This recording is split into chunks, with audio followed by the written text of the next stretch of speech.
शिखर जैसे ही गांव लौटता है उसकी आंखें खुली की खुली रह जाती है, क्योंकि ताई के घर रजत पहले से ही खड़ा उसका इंतजार कर रहा है। शिखर को समझने में देर नहीं लगती कि रजत को अब तक सब पता चल गया होगा कि उसका भेद खुल चुका है। इससे पहले कि शिखर कुछ बोल पाए, उसका ध्यान रजत के सामने खड़ी सुलोचना ताई की आंसुओं पर जाता है। शिखर जल्दी से सुलोचना ताई के पास जाता है और पूछता है, क्या हुआ ताई? आखिर क्यों तू इस तरह आंसू बहा रही है? रजत शिखर की बात बीच में काटते हुए बताता है कि सुलोचना ताई ने उससे पैसे लिए थे ये बोलकर कि खेत में बुआई के समय मजदूरी करेंगे और जब इसका समय आ गया है तो वो मुकर रहे हैं। इतना सुनते ही शिखर बोल पड़ता है, कितने पैसे देने तुम्हें बताओ, और अभी के अभी सूद समेत सारा पैसा वापस ले जाओ। रजत भी तैश में आकर कहता है, मुझे पैसे नहीं चाहिए, बस जिस काम के बदले पैसे लिए हैं वो काम कर दो। भला ये भी कोई बात हुई? काम का वादा कर फिर उससे मुकर जाना। आखिर जबान की भी कोई इज्जत है कि नहीं? अब बताओ कहां से लेकर आऊंगा मजदूर? इस वक्त कोई राजी नहीं होने वाला। सब के सब किसी न किसी के खेत में लगे ही होंगे। चुपचाप मेरा काम करके दे दो, वरना जेल की हवा खाने के लिए तैयार हो जाओ दोनों मियां बीबी। सुलोचना रोते हुए कहती है कि उसे कैसे पता होगा कि ऐन मौके पे उसकी पति की तबीयत खराब हो जाएगी। अब ऐसे में कैसे भेजे उसे काम करने को? वो तो खड़ा भी नहीं हो सकता अपने आप। और रजत के सामने हाथ जोड़ लेती है, मगर रजत टस से मस नहीं होता और एक ही बात दोहराता है कि उसे बस काम चाहिए और कुछ नहीं। अब भले ही किसी भी तरह से करके दो, वरना जेल जाने के लिए तैयार हो जाओ। ये देखकर शिखर अपनी मुट्ठी बंद कर लेता है। उससे ये बात देखी नहीं जाती कि उसकी ताई ऐसे गिड़गिड़ा रही है, वो भी ऐसे किसी फरेब के सामने। शिखर ताई को शांत करते हुए कहता है, ताई आपको इससे विनती करने की कोई जरूरत नहीं है। मैं हूं ना आपका बेटा, आपका ये काम मैं करूंगा, आप चिंता मत करो। फिर रजत की ओर मुड़ते हुए कहता है, ये सही रहेगा ना कि एक जवान बूढ़े के बदले मैं काम करूं? इसमें तो तेरा ज्यादा फायदा ही है ना।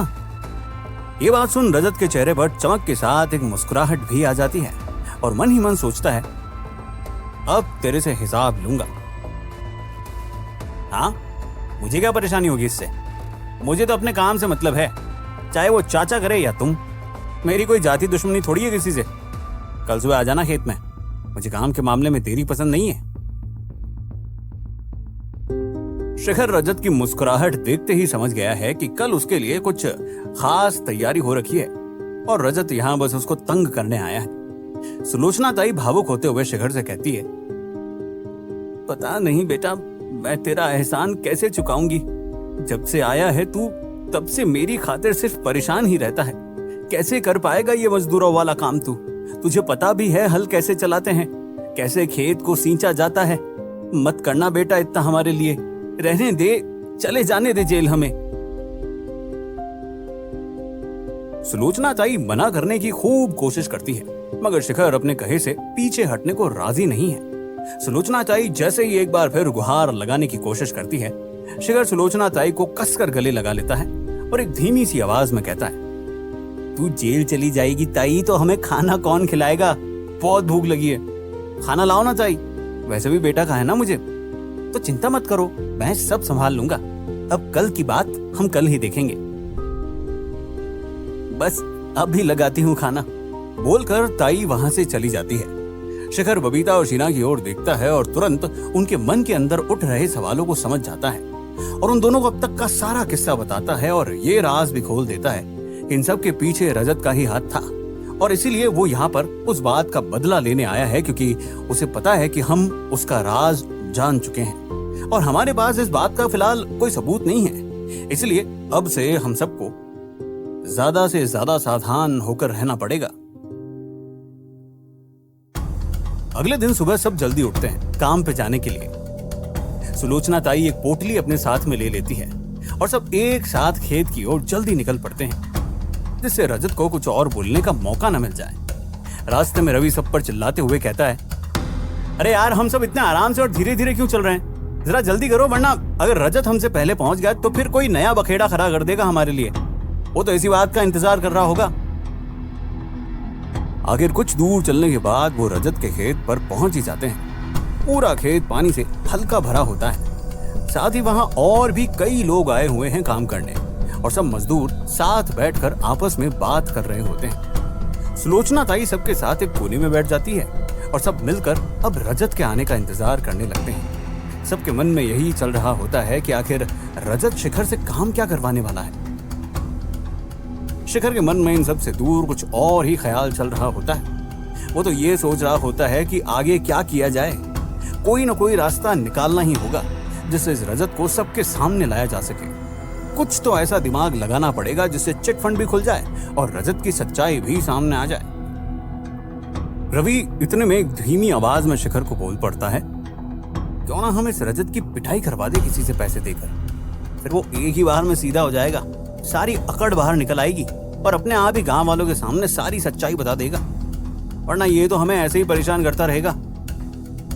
शिखर रवि की इस बात को टाल देता है और उसे ऐसी बातें ना सोचने के लिए कहता है। शीना भी शिखर की इस बात पे हामी भरती है कि ऐसा करने से हमारी इमेज खराब हो जाएगी गांव वालों की नजरों में और पिछली सभी बातों के लिए गुनहगार मान लिया जाएगा कि गोविंद को हमने ही पिटवाया था।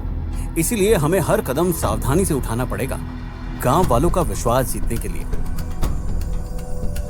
जब वहां सब यही बातें कर रहे होते हैं कि रजत वहां पर आता है। उसे आता देखकर सब के सब मजदूर एक साथ खड़े हो जाते हैं। रजत आते ही गर्मजोशी से कहता है, आओ शिखर साहब आओ, उम्मीद है काम खत्म होने तक हार नहीं मानोगे, क्योंकि तुम्हारे पीछे हटने का मतलब होगा सुलोचना ताई को जेल।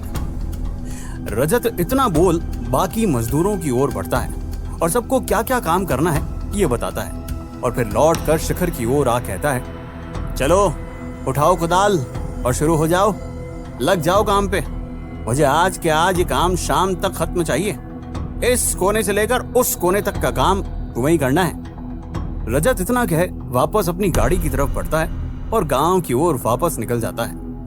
रजत के जाते ही सब मजदूर अपने अपने काम पे लगना शुरू कर देते हैं। इधर सब सुलोचना ताई की ओर देखते हैं आगे इंस्ट्रक्शन के लिए और ताई कहती है, चलो बेटा अब वहां से कुदाल मारना शुरू करो।